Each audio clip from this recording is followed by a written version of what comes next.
let's face it, their draft report card from the last couple of years doesn't exactly have them at the head of the class. Well, and, there's a little press conference today about the draft, in which Howie Roseman was there, Nick Sirianni was there. I guess Howie kind of addressed that they haven't been so good recently, and they've now said that Jalen Hurts is not necessarily their guy. They're going to create some competition at that quarterback spot, so that's going to be fun too. We need somebody to help us sort all this out, Bill. And we got him.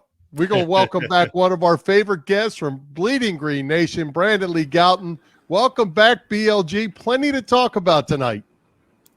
As always, a pleasure to be here. And indeed, yes, always a lot to talk about when it comes to the Eagles. Yeah. Hey, Brandon, when we talked to you back in mid-January, the Eagles at that time were searching for a new head coach. They, of course, ultimately settled on a guy that wasn't really a candidate anywhere else. Is less than thrilling couple of pressers aside, what are your initial impressions of Nick Sirianni? I don't know if he's a good head coach. I don't think any of us can say if he's a good head coach. What I think we all can say is, man, does this guy have a lot of energy? I don't know if it's like a good thing in terms of, I feel like if this is who he is all the time, I just don't think that's sustainable. He can't be this on all the time, but I think it's kind of nice in some ways for a team that kind of lacked a lot of juice, certainly last year. And even this offseason, not a lot of buzz just because of they're limited what they could do in the offseason. I think it's nice that they have some kind of positive energy. Maybe Nick Sirianni himself can sustain that for the team. So I think it's nice to see from the start, but, obviously we'll see how that goes. Hey, one thing, Bill, I want to mention to Brandon, at some point we got to play a game of rock, paper, scissors to see how competitive you are. Are you going to trash talk me too, like he said? Absolutely. He was doing?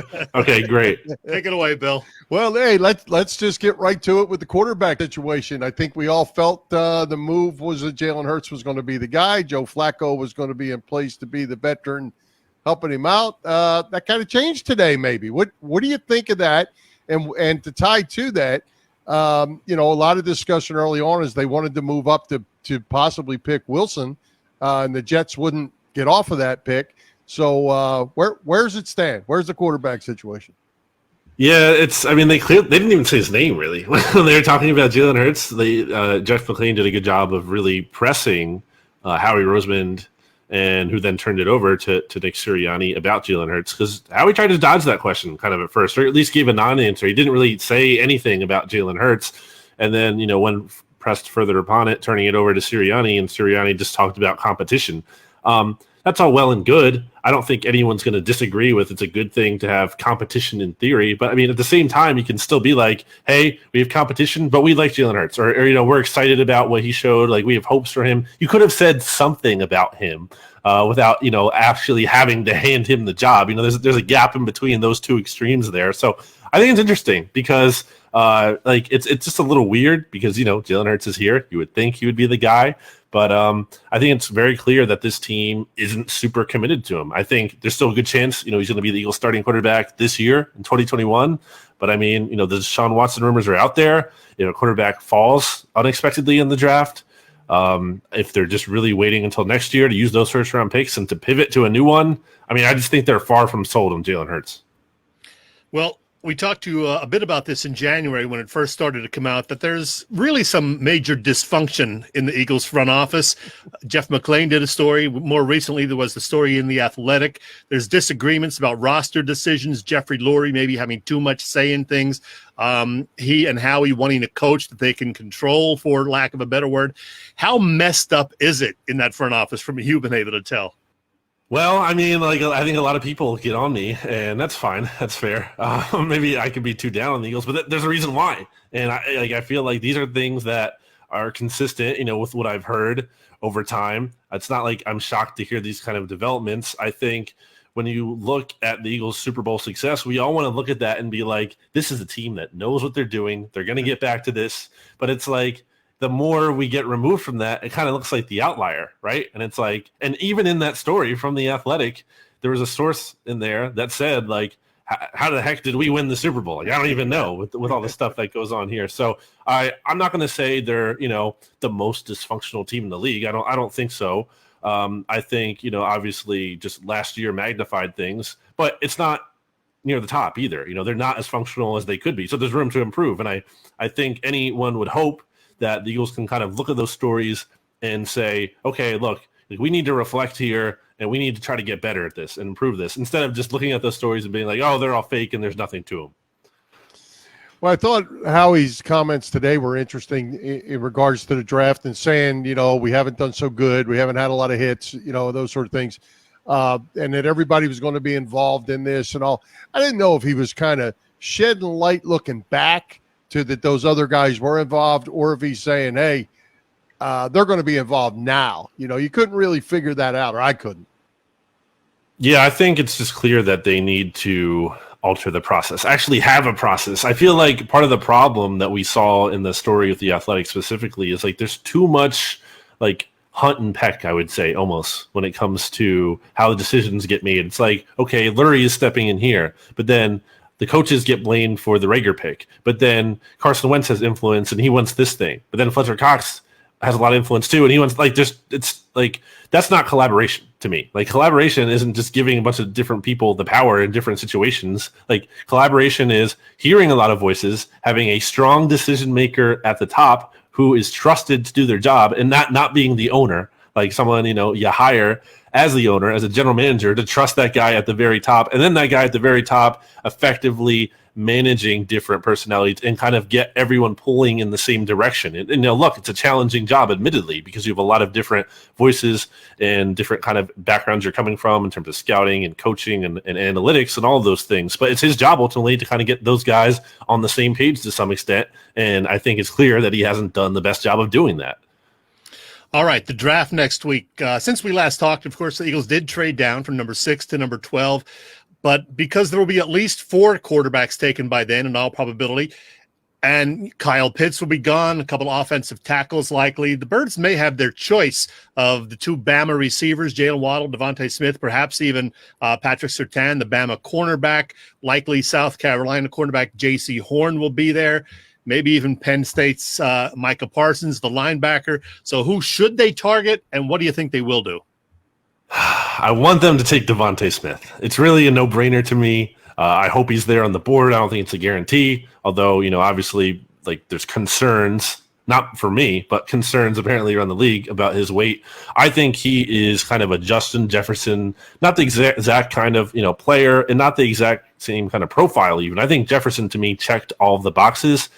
Smith doesn't do that just because of the concerns about size and what have you. But I think just don't overthink it is what it comes down to me. Like the Eagles overthought Jefferson. And I think if Smith is on the board and you don't take him, the Heisman winner who dominated the SEC, who like you can say he's only 166 pounds. I mean, the guy hasn't missed a game. He doesn't take big hits. I think he plays smart. He knows how to play. And also, like, I was looking at some metrics this week. He's like one of the top 5 receivers in college football at getting off press coverage. So, like, I just don't see where the concerns about his size are manifesting. I think that's the guy they should take. I'm so want to think that they're going to take a lineman simply because it's what they do. And 7 out of 9, 7 out of the last 9, which are the only 9, Howie Roseman first-round picks, all of those guys have been either offensive or defensive linemen. The exceptions are Carson Wentz and Jalen Rager. So, when in doubt, it feels like they're just going to take another lineman. How do you feel about the defensive side of the ball and the needs that they have over there? Do you see anybody on the board that you really like on the defensive side? Would they trade up for Surtain if to get him ahead of the Cowboys who seem to like him? Yeah, I don't know that I like the cornerbacks enough, or really anyone on defense there, that like I would want to trade up for, or I think they should trade up for. I think if you can make a small move up to 9, because that's where the Denver Broncos pick, and I think it's pretty possible that they could want a quarterback there, and one just doesn't fall, because let's say like the Panthers trade out because they already have Darnold now, and the Broncos kind of get scooped there. So if you can make a small move and you might only have to give up, let's say like a 3rd round pick, then, and if you love the guy, then okay, that's one thing. To me, I just don't see it as much. And I tend to skew towards offense anyway. Look, this is a league that favors offense in terms of penalties and everything, and just how the game is in today's NFL. And I think the best path for the Eagles to get back on to success is one where they become an elite offense, and I think that's by investing in the passing game. Well, Brandon, I know like all football sites, Bleeding Green Nation has put out a mock draft or two. You've been doing something every day with that. Do you have time to give us a quick look at how the first half of round one might go? Who goes, 1 through 12? Absolutely. So, I think the first two picks we all know. I think it's going to be Trevor Lawrence to the Jags. I think Zach Wilson, there might be a couple rumors or whatever that say the Jets aren't going to take him, but it seems like he's going to be the guy at number 2. Where it gets interesting, is number 3. Do the 49ers take Mac Jones, as has been rumored by a lot of different people? I feel like it's just like hard to believe. They're going to trade all that to get Mac Jones. I don't even dislike Mac Jones, I feel like, as much as everyone else, but I also don't think he's the third best player in this draft. So I'm going to say it's like Trey Lance there. I'm going to say they take a shot on his upside. Fields obviously in play there, but I'm going to say Lance. 4, the Falcons, I think Kyle Pitts, that's where he goes. I think they're not ready to take a quarterback yet. They restructured Matt Ryan's deal. I think he's almost there for 2 more years for sure. So they pass on the quarterback. They go with Pitts. He's probably the best, arguably the best non-quarterback in this class. At 5, I'm going to say Jamar Chase. Joe Burrow has reportedly been pushing for the Bengals to reunite him with his college star teammate. So we'll see that there. 6, I have Jalen Waddle, another receiver going off the board to the Dolphins. There's been buzz about them really liking him, and I think they could fall in love with his upside. Lions, Penei Sewell. I think they need to invest in their offensive line. 8, I think that could be a big trade down spot with the Panthers. I think teams are going to come calling up, especially, let's say, if Justin Fields is still on the board. But for the sake of this mock, I'm not going to say a trade. I'm just going to say they take Rashawn Slater and invest in their trenches, try to keep Donald upright. And then number 9, I'm going to say that Justin Fields falls to the Broncos, and they take him there. They definitely need a quarterback, I think, to compete with Drew Lock. Cowboys, Surtain, I think that's pretty much a lock if he gets there. They need a quarterback, especially if the offensive linemen are off the board. Giants, I think they're going to like Micah Parsons, and I think they're going to take him, so I don't even think he's going to be available to the Eagles, and that leaves the Eagles with 1, Devontae Smith. And you don't even need to see how the draft plays out on Thursday. Our Eagles or everyone just stick to the order I just said, and then we're all good. Okay. I got a question for you though. Mac Jones, if he can possibly make it up to the top 5, and you're thinking so, what happened to Mac Jones to fly up the board, and what happened to Justin Fields to kind of slip down the board a little bit?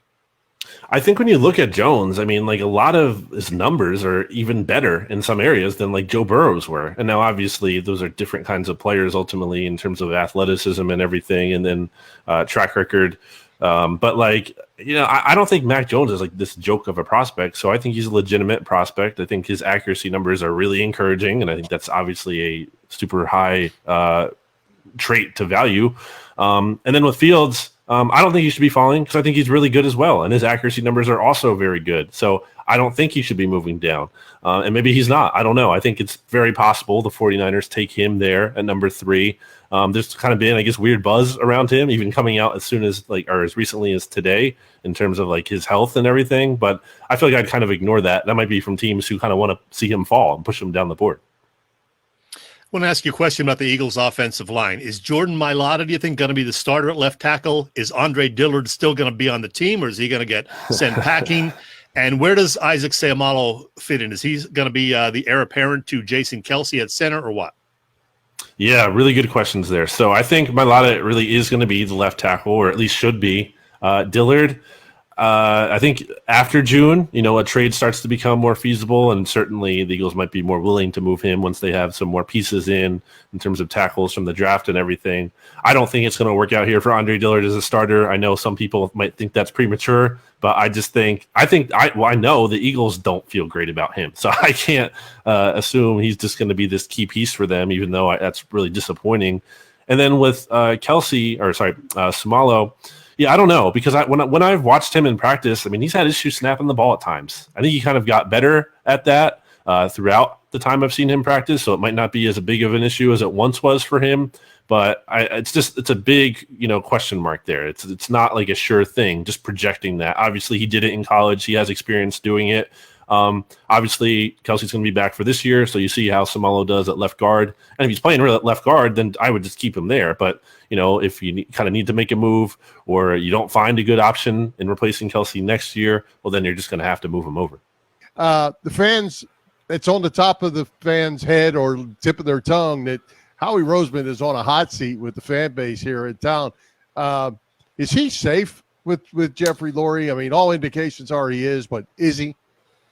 I mean, I think he is when you look at just the trade that the Eagles made from, number 6 to number 12. And I also think you look at how this is a pivotal offseason for the Eagles. Like, this is where, ideally, in theory, like, they're building the next core because they have all these draft picks, the most in the NFL draft this year. They have the multiple first-round picks next year.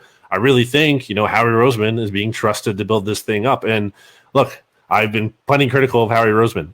To be objective or fair or balanced, whatever you want to call it, he did a good job at building this team to some extent, in 2016 and 2017 and building them up into a Super Bowl contender. So maybe, it works out again. He can prove capable of building this team up. I think the problem is he hasn't been able to sustain the success once it is built up. That's been his biggest trouble spot. I don't have the utmost faith in him. I think if there's a disaster season this year, where let's say the Eagles win like 2 games, 3 games, whatever, then maybe it's really just, time for him. And Larry does pull the trigger at that point and move on. But anything like more than that, I think he's back.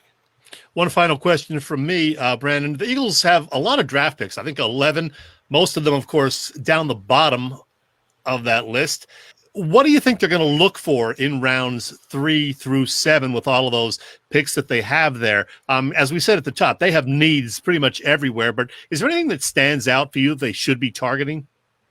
Yeah, I think it's a good receiver class yet again in terms of there's depth here. So I think I would still like to take Devontae Smith, but why not also take another one? Maybe if you feel like your guy is upside. Cornerback is just barren. Like, there's no one there right now. It's Darius Slay and no one starting across from him because obviously I don't think Avonte Maddox is going to be back on the outside again. It might be like Craig James starting for the Eagles today if you had to start and play a game. So, obviously take multiple shots on cornerbacks too. They might take one as soon as second or even first, but take another one as well and take chance. I think that's the big theme of this draft should be like taking chances on guys who have that upside because as you said, the Eagles aren't in a spot where they're competing this year. They have a ton of holes all over. Like, get the very best players, swing for the fences in a lot of ways. I think Smith might be a little bit of an exception of that. I just think he's such a sure thing. I think he's going to be really good, although I do think he still has a high ceiling. But, yeah, I mean, they really can't be locked in on the specific positions entirely. Like, they have to go into this draft and more than ever really just trying to focus on getting, like, the best available talent at whatever pick they're at.